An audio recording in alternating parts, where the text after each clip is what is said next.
The Great Hall of the Galactic Council had never been so quiet. Ambassador Vexithara stood at the center of the massive chamber, her blue skin pale with fear. Around her, representatives from dozens of alien species watched with growing horror as the holographic display showed the same terrible scene over and over again. Entire worlds were dying, not from war or disease, but from something far worse. The creatures they called the Devourers were eating everything. They consumed planets like hungry beasts, turning all life into part of their twisted hive mind. The images showed once beautiful cities now covered in black, writhing flesh that pulsed with an evil light. The Kepler system fell yesterday, Vexithara said, her voice shaking. That makes 7 star systems completely consumed in just 3 months. Our weapons do nothing to them. Our shields cannot hold them back. They adapt to everything we throw at them. The other ambassadors shifted nervously in their seats. The tall crystal beings from Arcturus hummed with worry. The plant-like Verdarians rustled their leaves in distress. Even the proud warrior race of the Korthak looked frightened. What do our military leaders say? Asked the ancient counselor Zix, his tentacles moving slowly with age and concern. They say we have perhaps 2 months before the Devourers reach the core worlds, Vexithara replied. Maybe less. Every fleet we send against them just feeds their growth. They take our ships and turn them into more of their kind. We are running out of time and options. The silence that followed was broken only by the soft sounds of alien breathing and the hum of the chamber's life support systems. Everyone knew what this meant. The Galactic Council had existed for thousands of years, bringing peace and order to hundreds of worlds. Now they faced extinction. There is one possibility, said a small voice from the back of the chamber. All heads turned to look at the speaker. A tiny, furry creature from the Outer Rim territories. The legends speak of a species that might be able to help us. Legends? Counselor Zix asked, raising one eyebrow ridge. The Deathworlders, the small alien said, barely above a whisper. The ones called humans. A ripple of fear and disbelief went through the chamber. Most species considered humans to be nothing more than scary stories told to young ones. Tales of creatures so violent and dangerous that they had been quarantined to their home system long ago. Some even believed they were made up entirely. Those are just stories, protested Ambassador Kex from the Meridian worlds. Even if they exist, they are probably as savage as the tales say. We would be trading one monster for another. Perhaps, the small alien replied, but monsters who might save us are better than the monsters who will definitely destroy us. The debate that followed lasted for hours. Some argued that contact with humans would be too dangerous. Others said that desperate times called for desperate measures. The images of dead worlds continued to play on the screens, showing the black corruption spreading across once green planets. Finally, Counselor Zix called for a vote. The chamber fell silent again as each representative made their choice. When it was done, the decision was clear by a narrow margin. They would send the message.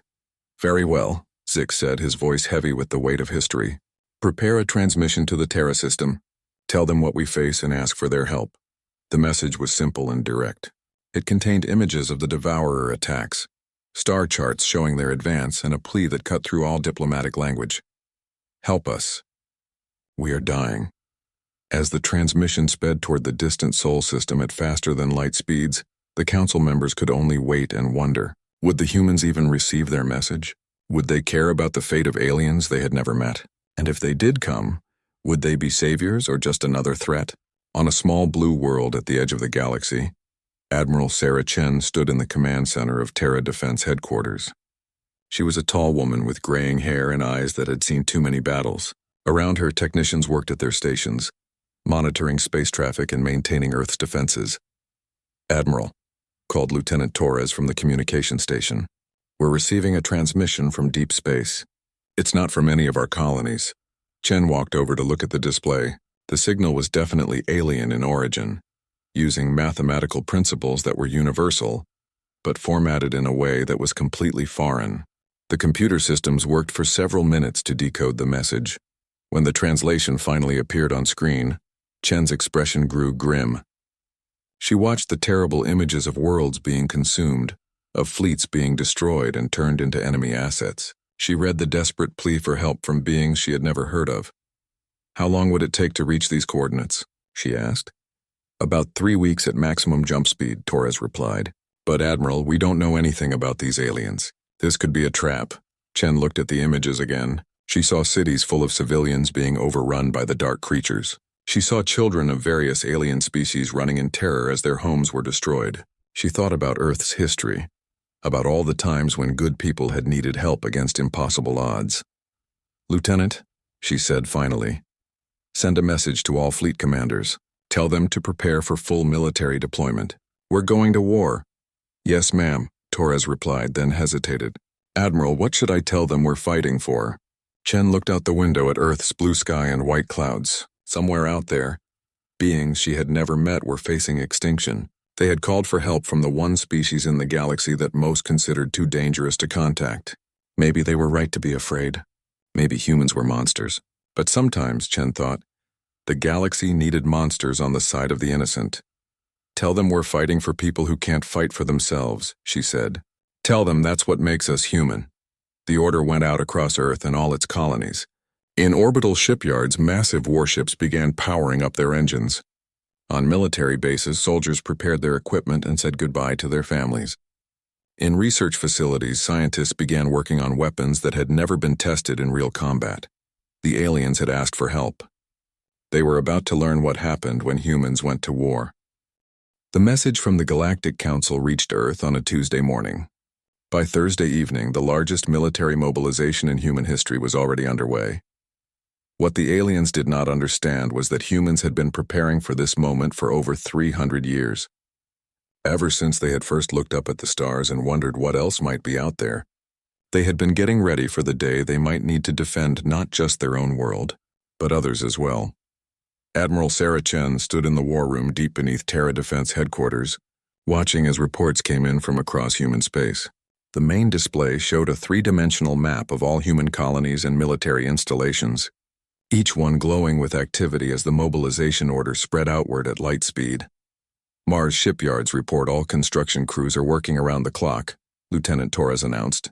"They'll have 12 new destroyers, ready for combat in 72 hours. The Titan Research Station is shipping their prototype. Weapons to the fleet," added Commander Walsh.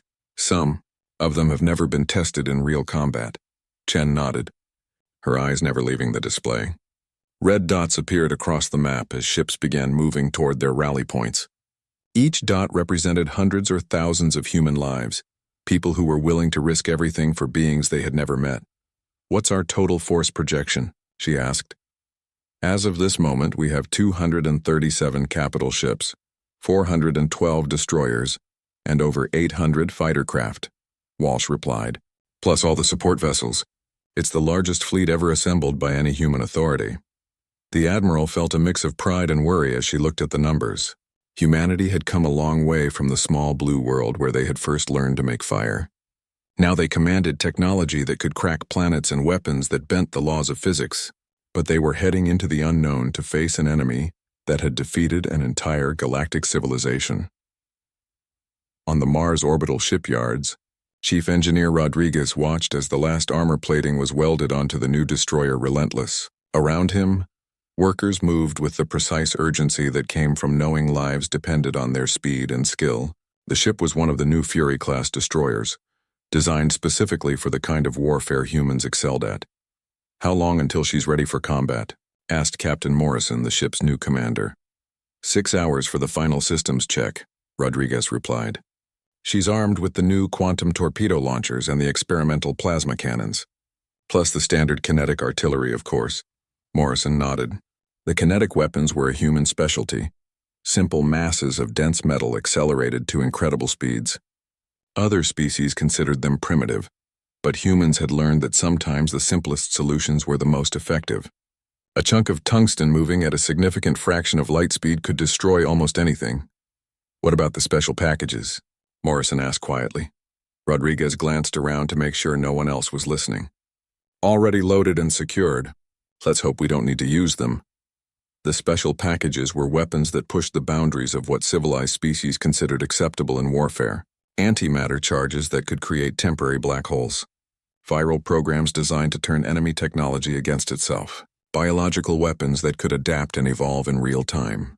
Humans had spent centuries developing ways to fight wars that other species couldn't even imagine. On the Jupiter moon Europa, Dr. Lisa Park worked in a laboratory, buried deep beneath the ice. Her team had been given 72 hours to develop countermeasures against an enemy they knew almost nothing about. The only data they had were the images and sensor readings from the Galactic Council's message. The alien reports say these devourers can adapt to any weapon after being exposed to it, she said to her research team. They take the molecular structure of our attacks and develop immunity within hours. So we need something they can't adapt to, suggested Dr. Kim, her assistant. Something that doesn't follow normal physical laws. Park nodded and pointed to the display showing their latest creation. Exotic matter weapons. They use particles that exist in dimensions the devourers shouldn't be able to perceive or copy. At least that's the theory.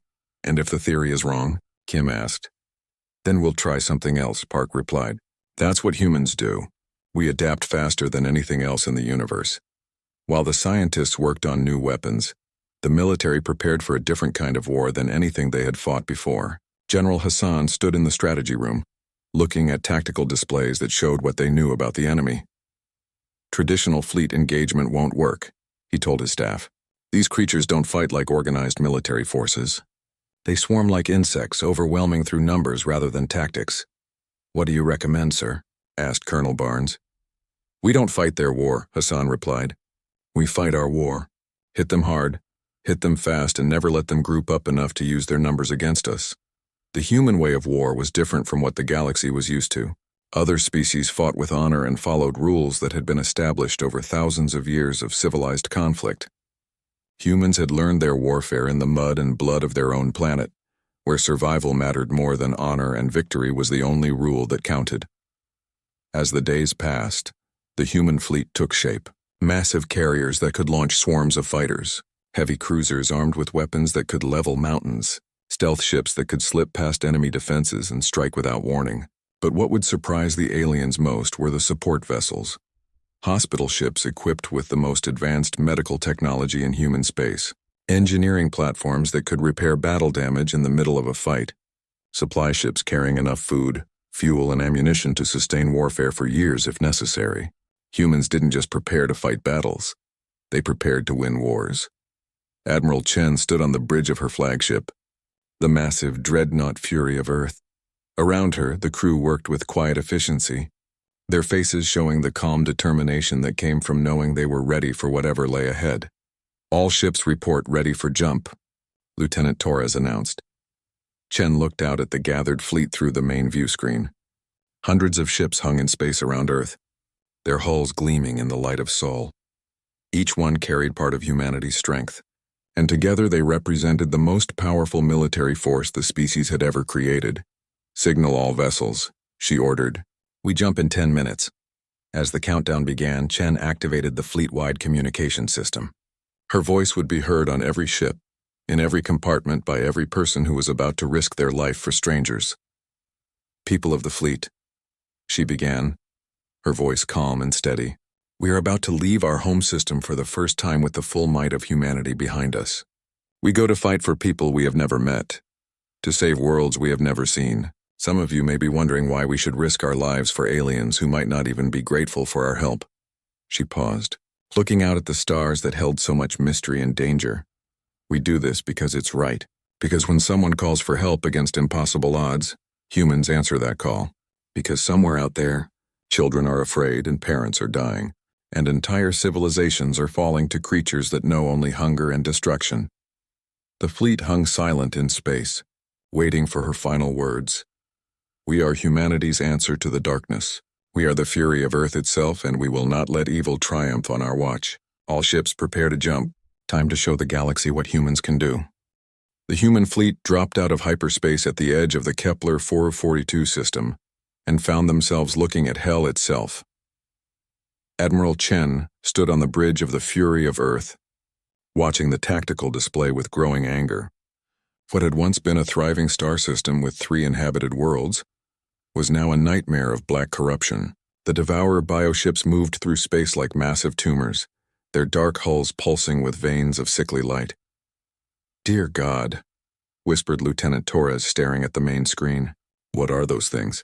The largest Devourer ships were the size of small moons, their surfaces covered in writhing tentacles and organic weapons that looked more like diseased organs than military hardware. Smaller vessels swarmed around them like parasites, feeding off the larger creatures while hunting for new prey. Sensors are picking up massive energy signatures, reported Commander Walsh. Those bioships are drawing power directly from the system's star. They're literally eating the sun. In the distance, Chen could see the remaining ships of the Galactic Defense Force, maybe 50 vessels in total, hiding behind failing energy shields near the system's outer planets. They were elegant ships with smooth curves and bright colors, designed by species that believed warfare should be conducted with honor and dignity. The aliens were losing badly. "Admiral, we're receiving a transmission from the alien fleet," Torres announced. "They're asking us to identify ourselves."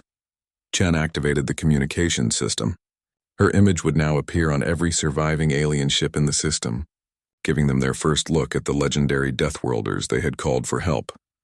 "This is Admiral Sarah Chen of the Terran Defense Force," she said, her voice calm and professional. "You sent a distress call. We're here to help." The response came back immediately, filled with relief and desperate hope. The alien commander was a tall, blue-skinned being with large eyes that seemed to glow with their own light. His ship looked like it had been through weeks of combat, its hull scarred and blackened. "Admiral Chen, I am Fleet Commander Zix of the Zephyrian Coalition. We are honored by your response to our plea, but I must warn you, these creatures are unlike anything we have ever faced. They adapt to our weapons within hours of first exposure. Our most powerful attacks are now useless against them." Chen listened to the aliens' warnings while studying the tactical display. The Devourers had noticed the human fleet's arrival and were already beginning to move toward them. The bioships moved like living things, flowing through space with a terrible organic grace. "Commander Zix," Chen said finally, "I need you to pull all your forces back to minimum safe distance. We're about to conduct some field testing." The alien looked confused. "Field testing? Admiral, with respect, this is not the time for—" "Trust me," Chen interrupted. "You called us for help. Let us help." As the remaining alien ships retreated to the edge of the system, the human fleet began to deploy. What happened next would forever change how the galaxy thought about warfare. The Devourers came first, confident from months of easy victories. Their bioships had consumed entire fleets without losing a single vessel. They approached the human formation expecting another simple meal, another chance to add alien technology to their collective mass. They were wrong. Admiral Chen gave the order with just 2 words: weapons free. The human response was immediate and devastating. The heavy cruiser Retribution fired first, launching a salvo of kinetic projectiles that had been accelerated to nearly 10% of light speed. The tungsten rods hit the lead Devourer ship like the hammer of an angry god, punching clean through its bioarmor and erupting out the other side in sprays of alien ichor. But that was just the beginning. The destroyer, Relentless, unleashed its quantum torpedoes, weapons that existed in multiple dimensions simultaneously. The bioships tried to adapt to the attack, but their organic computers couldn't process matter that didn't follow normal physical laws. The torpedoes tore through Devourer formations like they weren't even there. Captain Morrison smiled grimly as he watched his weapons find their targets. "That's for every world you've destroyed," he muttered. The carrier Vengeance launched swarms of fighter craft, each one guided by artificial intelligence that could think faster than any biological mind. The fighters moved like a coordinated pack of hunters, striking at weak points in the bioship's defenses and darting away before the creatures could respond. But the most terrifying, human weapons were the ones the aliens couldn't even understand. Dr. Park's exotic matter. Cannons fired particles that existed in higher dimensions, bypassing the Devourer's adaptive biology entirely.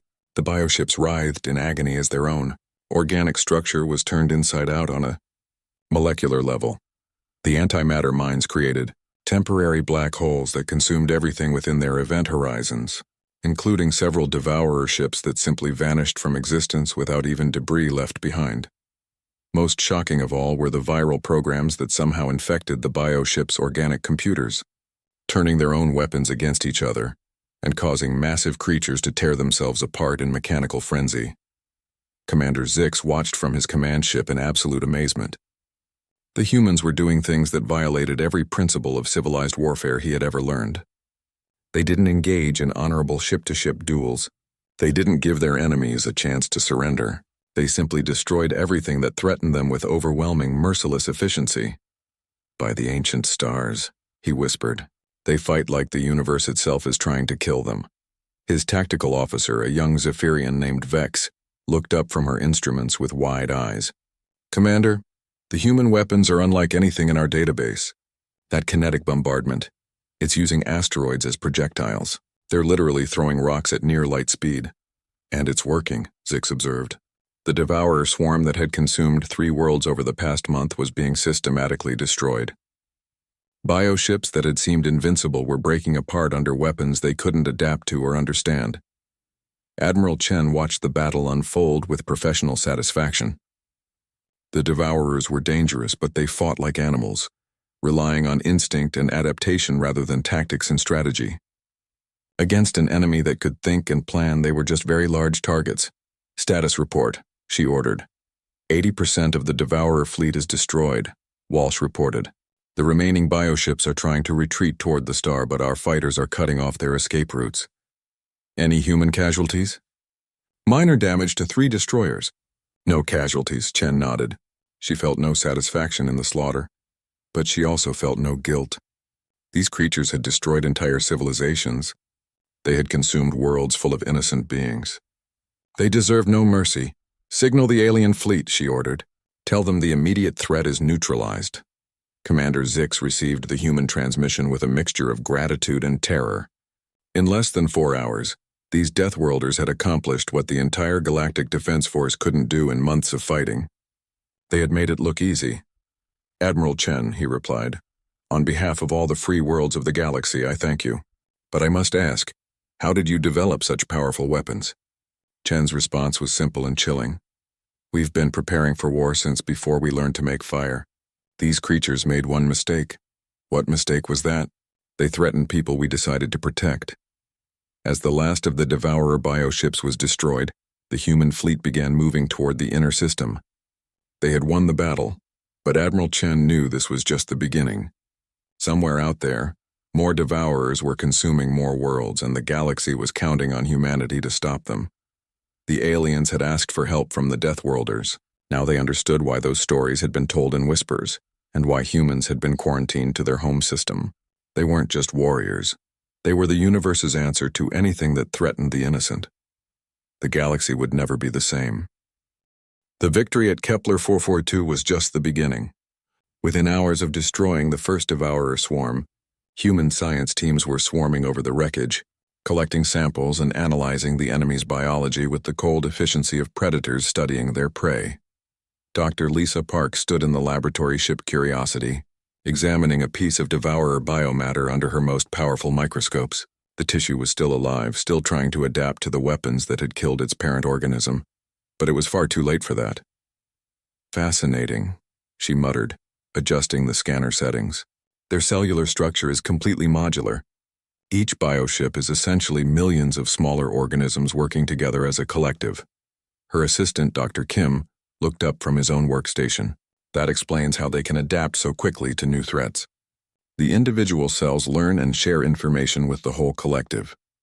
"Which means," Park said with a smile that would have terrified any Devourer who could see it, "that they're all connected. Every bioship, every nest world, every single creature in their entire species. They're part of one big network." She turned to the communication panel and opened a channel to Admiral Chen aboard the Fury of Earth. "Admiral, we found their weakness. They're not individual ships. They're all part of the same organism. If we can map their communication network, we can hunt down every single one of them."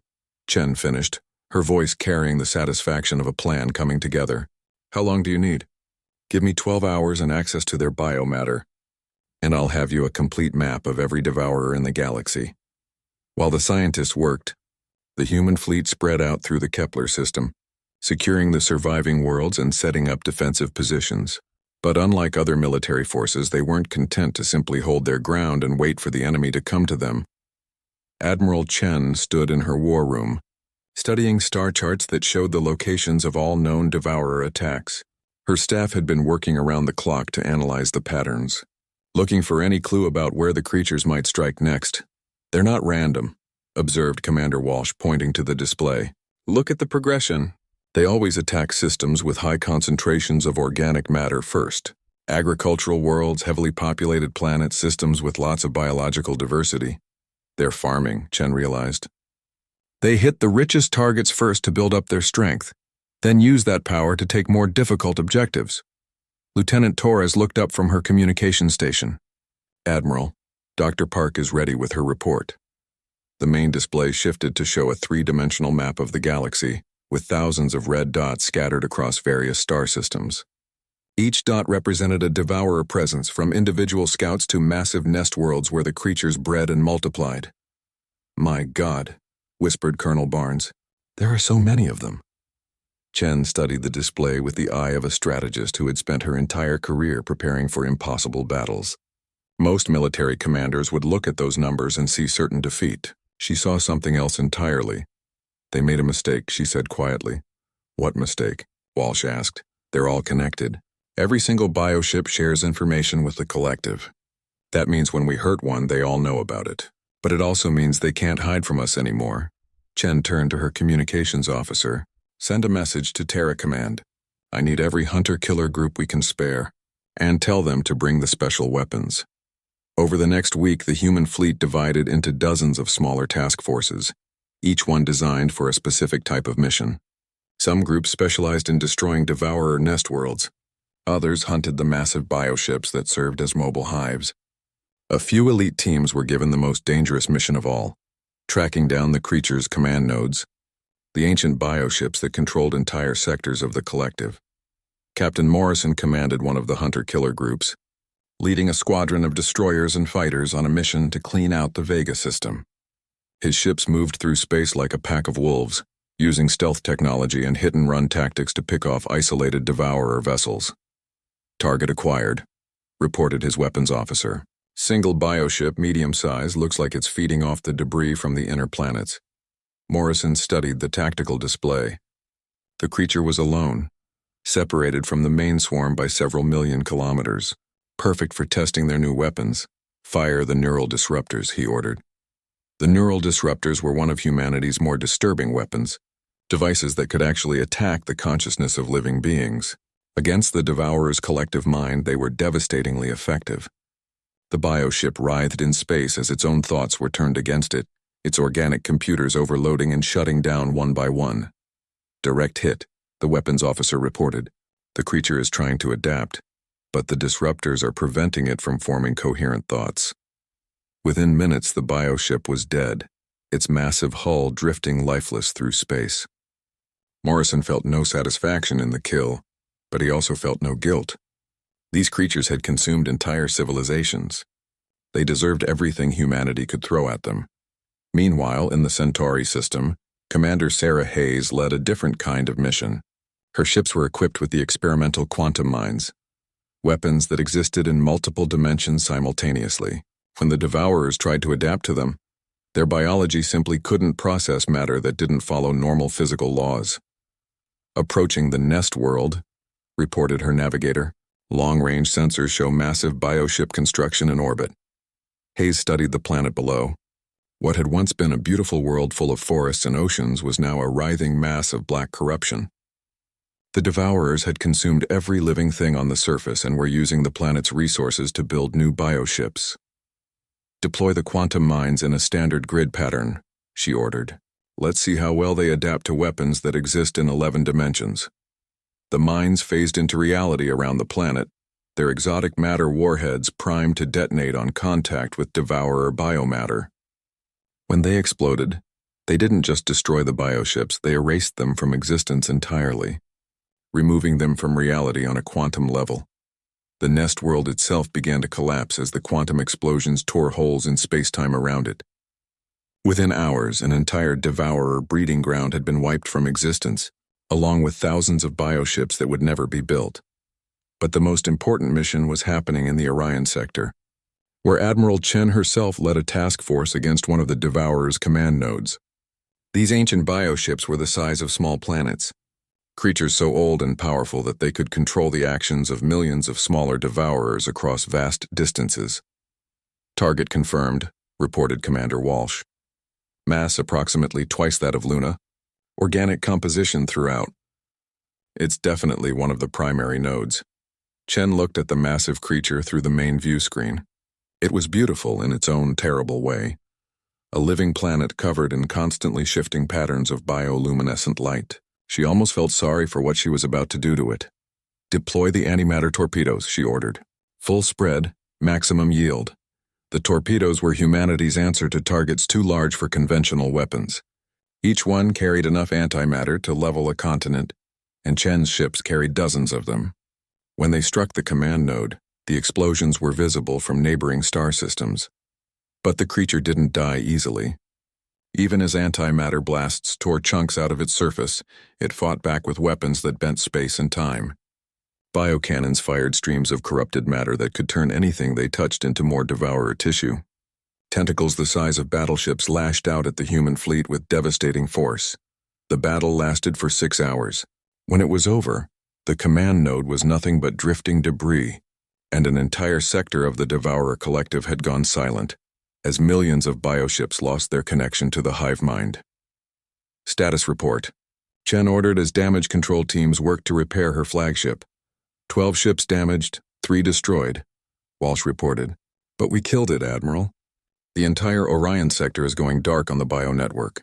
Chen nodded, watching the tactical display as Devourer forces across dozens of star systems began to move erratically. No longer coordinated by their command node, it was working. The creatures that had seemed invincible were being systematically hunted down and destroyed. But she knew this was only the beginning. Intelligence reports suggested there were dozens more command nodes scattered throughout the galaxy, each one controlling its own sector of the collective. It would take months to hunt them all down, and the Devourers would adapt to human tactics as the campaign continued. Signal all hunter-killer groups, she ordered. Phase 2 is now in effect. Time to show these creatures what happens when they threaten innocent people. Across the galaxy, human ships received their new orders. The gloves were coming off. The creatures that had consumed entire civilizations were about to learn why humans were called Deathworlders, and why their species had survived every challenge their harsh planet had thrown at them. The hunters had become the hunted, and humanity was very, very good at hunting. 6 months after receiving the desperate plea from the Galactic Council, Admiral Sarah Chen stood on the observation deck of her flagship and watched the last Devourer hive ship die. The creature was massive, easily the size of a moon, and it had taken everything the human fleet had to bring it down. Antimatter torpedoes, quantum mines, exotic matter cannons, and weapons that pushed the very limits of physics had all been needed to crack through its bio-armor and destroy the ancient intelligence that lurked within. That's the last of them, reported Commander Walsh, his voice carrying the exhaustion of a 6-month campaign that had taken them to every corner of the galaxy. Long-range sensors show no Devourer signatures anywhere in known space. Chen nodded, feeling a weight lift from her shoulders that she hadn't even realized was there. The plague that had threatened to consume all life in the galaxy was finally extinct, wiped out with a thoroughness that would have shocked the alien species who still thought of warfare as something civilized and limited. Signal all task forces, she ordered. Mission accomplished. Begin rescue and recovery operations. Across dozens of star systems, human ships shifted from war configuration to humanitarian mode. Hospital ships moved toward devastated worlds to help survivors. Engineering vessels began the massive task of rebuilding shattered civilizations. Supply ships distributed food, medicine, and construction materials to anyone who needed them. It was this last part that truly amazed the alien observers. The humans had waged total war against the Devourers, using weapons that violated every principle of civilized combat. But the moment the shooting stopped, they had immediately switched to providing aid and assistance to anyone who needed it. On the restored world of New Zephyria, Ambassador Vex Thera stood in what had once been her planet's capital city. 6 months ago, this had been a writhing mass of black corruption, consumed by devourer biomatter and turned into a feeding ground for the creatures. Now it was a construction site where human engineers worked alongside Zephyrian survivors to rebuild their civilization. The humans had done more than just kill the creatures that had consumed her world. They had actually reversed the biocorruption, using some kind of advanced nanotechnology to restore the original molecular structure of buildings, vehicles, even people who had been partially consumed. It was technology beyond anything the galaxy had ever seen, used not for conquest but for healing. "Impressive work," she said to the human engineer supervising the reconstruction of her government building. "Chief Engineer." Rodriguez looked up from his holographic blueprints and smiled. "We're just giving you back what was already yours, ma'am. Your people built this city once, you can build it again. But the resources, the technology you're providing, surely Earth expects something in return?" Rodriguez looked genuinely confused. "Like what?" "You folks called for help and we helped. That's what neighbors do." The concept was alien to Vexthara. In galactic politics, nothing was ever done without expecting something in return. Treaties, trade agreements, mutual defense pacts, everything had a price. But these humans seemed to genuinely believe that helping others was just the right thing to do.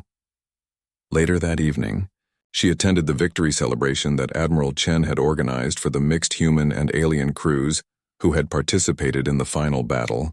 The gathering took place in the restored Central Plaza, where beings from dozens of species mingled together under the light of New Zephiria's twin moons.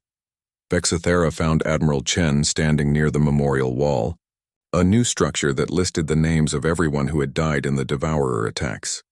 The human leader looked tired but satisfied, like someone who had completed a difficult but necessary job. "Admiral," Vexthera said, approaching carefully, "I wanted to thank you personally for what your people have done, but I must admit I don't understand you at all." Chen turned to face her, one eyebrow raised in curiosity. "What don't you understand?" "Your warfare methods," Vexithera said. "They were brutal, efficient beyond anything we had ever imagined.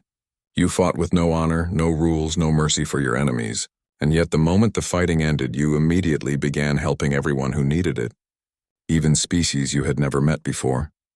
Chen was quiet for a moment, looking up at the stars where human ships still patrolled to make sure no hidden devourers had escaped the purge. "On Earth," she said finally, "we have a saying, if you want peace, prepare for war.